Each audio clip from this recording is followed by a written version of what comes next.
Highway पर गाड़ी चलाने का मजा ही कुछ और है। जहां तक नजर पहुंचे वहां तक बस सीधी सपाट सड़क और अगल बगल खेत और जंगल। और अगर आप गाड़ी रात में चला रहे हैं तो मजा दोगुना हो जाता है। कुणाल अपनी गाड़ी तेजी से हाईवे पर दौड़ा रहा था। उसने विंडशील्ड खोली हुई थी जिससे ठंडी हवा अंदर आ रही थी। वो बीच बीच में कप होल्डर पर रखे ग्लास से एक दो घूंट विस्की के भी ले रहा था। कुणाल पेशे से इंजीनियर था और एक मल्टीनेशनल कंपनी में सीनियर पोजीशन पर था। उसे कंपनी के ही किसी काम की वजह से अर्जेंट लखनऊ पहुंचना था, इसीलिए वो रात में ही अपनी गाड़ी लेकर निकल पड़ा। रात के करीब 11 बज रहे थे और कुणाल यमुना एक्सप्रेसवे के पहले टोल पर पहुंचा ही था। टोल पर उसने टिकट खरीदी और गाड़ी दौड़ा दी। उसने अच्छी खासी रफ्तार पकड़ ली थी। रास्ते पर बड़े बड़े रिफ्लेक्टर लगे हुए थे जिन पर लिखा था, किसी सुनसान जगह पर गाड़ी मत रोके, आपके साथ लूटमार हो सकती है। गाड़ी से कुछ गिरने या टूटने की आवाज आने पर गाड़ी मत रोकें, आपके साथ लूटमार हो सकती है। कुणाल करीब 100 की रफ्तार से गाड़ी चला रहा था कि तभी उसे एक आदमी सड़क के किनारे हाथ देता हुआ दिखा। उसके पास से गुजरने पर उसने देखा कि 30-32 की उम्र का एक इंसान अपनी गाड़ी के साथ खड़ा रुकने का इशारा कर रहा था। कुणाल को थोड़ा शक हुआ, पर जब उसने पास जाकर देखा तो उसे वो कोई शरीफ आदमी ही लगा। कुणाल ने थोड़ा आगे जाकर गाड़ी रोकी। वो आदमी भागते हुए उसके पास आया और उससे दूसरे टोल के थोड़ा आगे छोड़ने की रिक्वेस्ट की। कुणाल मान गया और उसने उसे गाड़ी में बिठा लिया। वो आदमी वैसे तो बिल्कुल नॉर्मल था, पर हैरानी की बात थी कि हाईवे पर सफर करने के बावजूद उसके पास कोई सामान नहीं था। कुणाल ये सब सोच ही रहा था कि वो आदमी बोला, हाय, आई एम कुणाल। कुणाल थोड़ा चौंकते हुए बोला, अरे मेरा नाम भी कुणाल है, क्या इत्तेफाक है। उस आदमी ने जवाब दिया, अरे इत्तेफाक क्या, जो भी होता है उसके पीछे कोई ना कोई कारण जरूर होता है, शायद हमें मिलना ही था। दोनों में बातचीत शुरू हो गई। दरअसल उस आदमी को मथुरा के पास एक छोटे से गांव में जाना था। कुणाल ने उससे पूछा, वैसे आपका गांव हाईवे से कितना दूर है? अगर बहुत ज्यादा नहीं हो तो बताना, मैं ही छोड़ दूंगा। अब आपसे दोस्ती हो ही गई है तो इतना तो कर ही सकता हूं। वो आदमी बोला, ज्यादा दूर तो नहीं है, यही कोई 20-30 किलोमीटर होगा, लेकिन हां, अगर आप मेरे घर चले तो मैं वापस नहीं जाने दूंगा आपको। रात के 12:30 बज रहे थे और कुणाल सोच रहा था कि अगर रात वो अपने दोस्त के घर रुक जाए तो ठीक रहेगा। लगभग आधा रास्ता तो उसने तय कर ही लिया है, और वैसे भी पूरी रात अकेले गाड़ी चलाना उसके बस का नहीं। दूसरे टोल तक पहुंचने पर उस आदमी ने कुणाल को गाड़ी आगे वाले कट पे लेने को कहा। कुणाल ने वैसा ही किया। एक्सप्रेसवे से होते हुए वो लोग अब नेशनल हाईवे पर आ चुके थे। वो पतला सा नेशनल हाईवे जिस पर अगल बगल 2 गाड़ियां भी ठीक से नहीं जा सकती थीं। कई ट्रक उस पर रेस ट्रैक की तरह दौड़ रहे थे। कुणाल बड़ा संभल कर किसी तरह 60-65 की रफ्तार से ही गाड़ी चला पा रहा था। करीब आधा घंटा ड्राइव करने के बाद उस आदमी ने कुणाल को गाड़ी एक पतली सी पगडंडी के पास रोकने को कहा। कुणाल बोला, अरे कोई बात नहीं, मैं गाड़ी अंदर ले चलता हूं, आप जहां बताना वहां छोड़ दूंगा। अब वो आदमी बोला, ठीक है, मगर मैं आपको इतनी रात में वापस नहीं जाने दूंगा। कुणाल ने कहा, अब आप इतना कह ही रहे हैं तो कोई बात नहीं, मैं सुबह चला जाऊंगा।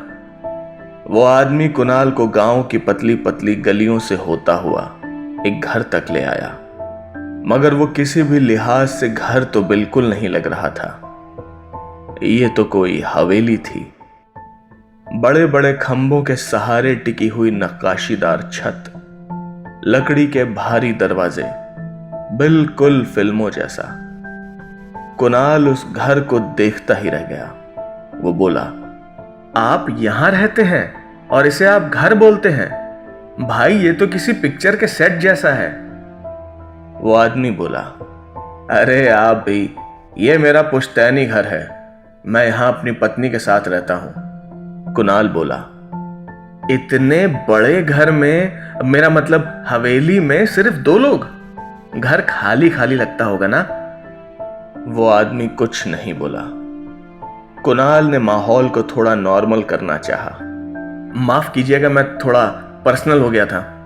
वो आदमी बोला, अरे नहीं नहीं, आपका सवाल बिल्कुल जायज है, पर क्या करें, हमने लव मैरिज की है और हमारी शादी से हमारे घर वाले बिल्कुल भी खुश नहीं थे, तो वो हमें छोड़कर दूसरे घर चले गए।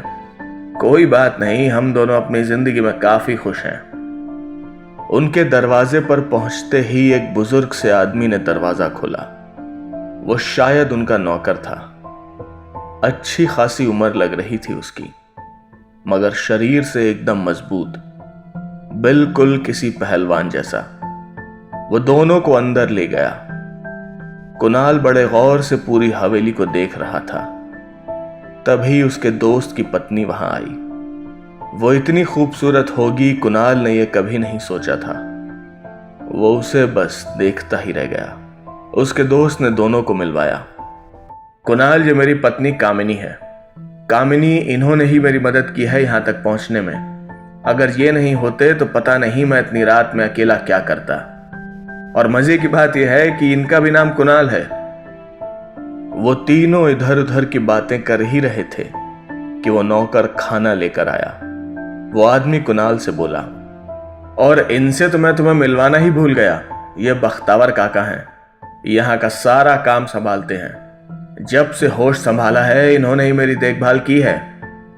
बख्तावर काका ने कुणाल से कहा, बेटा, कुंवर साहब की मदद करने के लिए आपका बहुत बहुत शुक्रिया। मैं कोशिश करूंगा कि आपको यहां कोई तकलीफ ना हो। कुणाल इस माहौल में काफी खुश था। बातें वगैरह करते करते उन्हें काफी देर हो गई थी। थोड़ी देर में सब लोग सोने चले गए। कुणाल को सोने के लिए ऊपर वाला कमरा मिला था। कमरा काफी शानदार था। शाही बिस्तर, खूबसूरत फर्नीचर। कुणाल को बिल्कुल किसी राजा जैसा महसूस हो रहा था। मगर अब तक रात काफी हो गई थी और कुणाल को जल्दी ही नींद आ गई। वो अभी सोया ही था कि किसी आवाज से उसकी नींद खुली। आवाज बाहर से आ रही थी। बाहर गलियारे में कोई भारी कदमों से चल रहा था। उसने आवाज दी, कुणाल, कुणाल, क्या तुम हो? कदमों की आवाज बंद हो गई। कुणाल को कुछ समझ नहीं आया। उसने फिर से आवाज दी, बख्तावर काका, क्या आप हैं? उसे कोई जवाब नहीं मिला। कुणाल को अब थोड़ा सा डर लगा। वो दरवाजा खोल कर देखना चाहता था, पर बिस्तर से उठने की उसकी हिम्मत नहीं थी। तभी उसे कमरे की छत पर कुछ खरोंचने की आवाज आई। उसने बिस्तर के बगल में रखा लैंप जलाया और ऊपर देखने लगा। वहां कुछ नहीं था, मगर वो खरोंचने की आवाज अभी भी आ रही थी। कुणाल अपने दोस्त को फोन करके पूछना चाहता था, मगर वो तो उसका नंबर लेना ही भूल गया था। वो ये सब सोच ही रहा था कि किसी ने उसके कमरे का दरवाजा खटखटाया। उसने बैठे बैठे ही पूछा, कौन है? बाहर से आवाज आई, साहब मैं हूं, बख्तावर। कुणाल ने दरवाजा खोला तो बख्तावर काका खड़े हुए थे। कुणाल बोला, काका, यहां भारी भारी कदमों की आवाज आ रही थी, वो क्या आप थे? बख्तावर काका ने जवाब दिया, साहब वो कुछ सामान ऊपर ले जा रहा था, काफी भारी था, तो 1-2 बार जमीन पर रखना पड़ा। शायद उसी की आवाज से आपकी नींद खुल गई होगी, माफी चाहूंगा। कुणाल ने एक और सवाल दाग दिया। और वो खरोंचने की आवाज जो छत से आ रही थी? बख्तावर काका ने उसका भी जवाब दिया।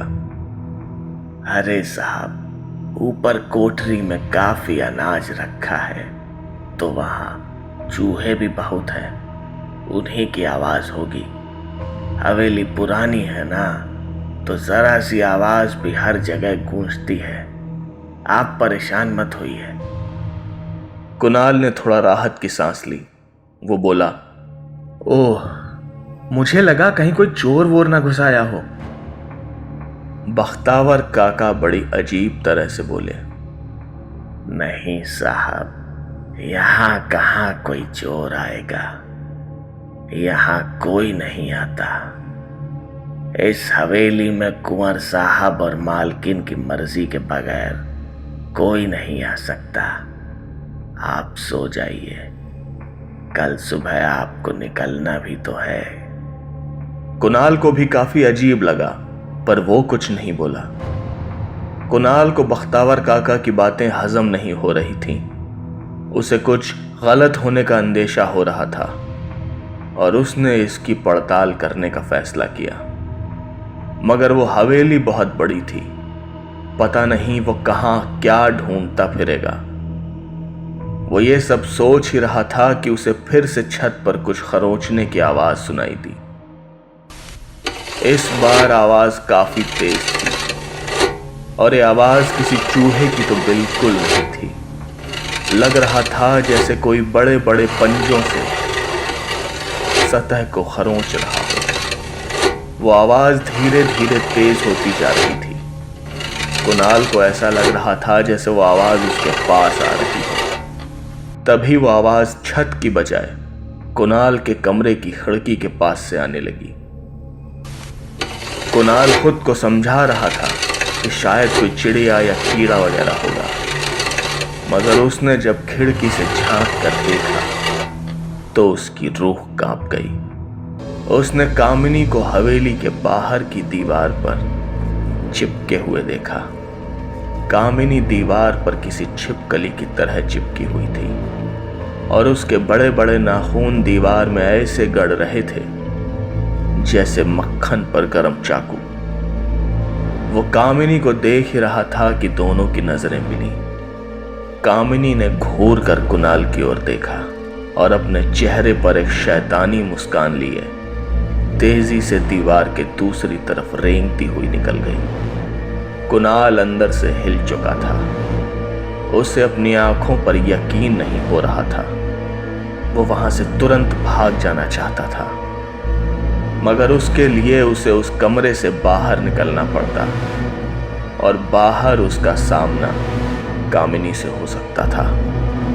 उसके मन में अजीब अजीब ख्याल आ रहे थे। उसने खिड़की से कूदकर भागने का भी सोचा, मगर इतनी ऊंचाई से कूदने पर उसका बच पाना मुश्किल था। कुणाल पसीना पसीना हो रहा था कि तभी उसके कमरे के बाहर आहट हुई, वही भारी भरकम कदमों की आवाज। कुणाल डर के मारे बिस्तर के नीचे छुप गया। उसे अपनी मौत साफ दिख रही थी, मगर उसे महसूस हुआ कि वो जहां छुपा था वहां फर्श पक्की सीमेंट की नहीं बल्कि लकड़ी की थी, जो कि थोड़ा अजीब था। कुणाल ने जमीन पर हाथ से हल्का सा ठोका। उसका अंदाजा सही निकला, फर्श लकड़ी का ही था। उसने धूल हटाई तो वहां एक छोटा सा चोर दरवाजा था। इधर उधर हाथ फेरने पर उसे एक हैंडल मिला। उसने वो हैंडल खींचा तो वो छोटा सा दरवाजा खुल गया। उस दरवाजे से संकरी सी सीढ़ियां नीचे जा रही थीं। कुणाल दबे पांव उन सीढ़ियों से नीचे जा पहुंचा। वो सोच रहा था कि वो दरवाजा शायद बाहर की तरफ जाता होगा, जैसा कि आम तौर पर हवेली या पुराने घरों में होता है, मगर वो गलत था। उस छोटी सी कोठरी में भयंकर बदबू फैली हुई थी, बिल्कुल सड़ते हुए मांस जैसी। अंधेरे में कुणाल को कुछ साफ नहीं दिख रहा था, मगर उसने जब अपने मोबाइल की टॉर्च लाइट ऑन की तो उसके होश उड़ गए। उस कोठरी में जहां तहां हड्डियां बिखरी पड़ी थीं, किसी जानवर की नहीं बल्कि इंसान की। उन हड्डियों में से कई तो इतनी छोटी थीं कि किसी बड़े इंसान की नहीं बल्कि बच्चों की लग रही थीं। यह सब देखकर कुणाल को घिन आ रही थी। वो उस कोठरी से बाहर भागने का रास्ता ढूंढने लगा, मगर वहां कोई और दरवाजा नहीं था। वो जिस रास्ते से आया था वहीं से वापस जाने की कोशिश करने लगा। वो जैसे ही सीढ़ियों से ऊपर जाने को हुआ तो उसने बख्तावर काका को ऊपर से झांकते हुए पाया। बख्तावर काका उसे देखकर मुस्कुरा रहे थे। इससे पहले कि कुणाल कुछ बोल पाता, बख्तावर काका ने वो दरवाजा बंद कर दिया। कुणाल दरवाजा पीटता रहा पर वो नहीं खुला। वो वहां फंस चुका था।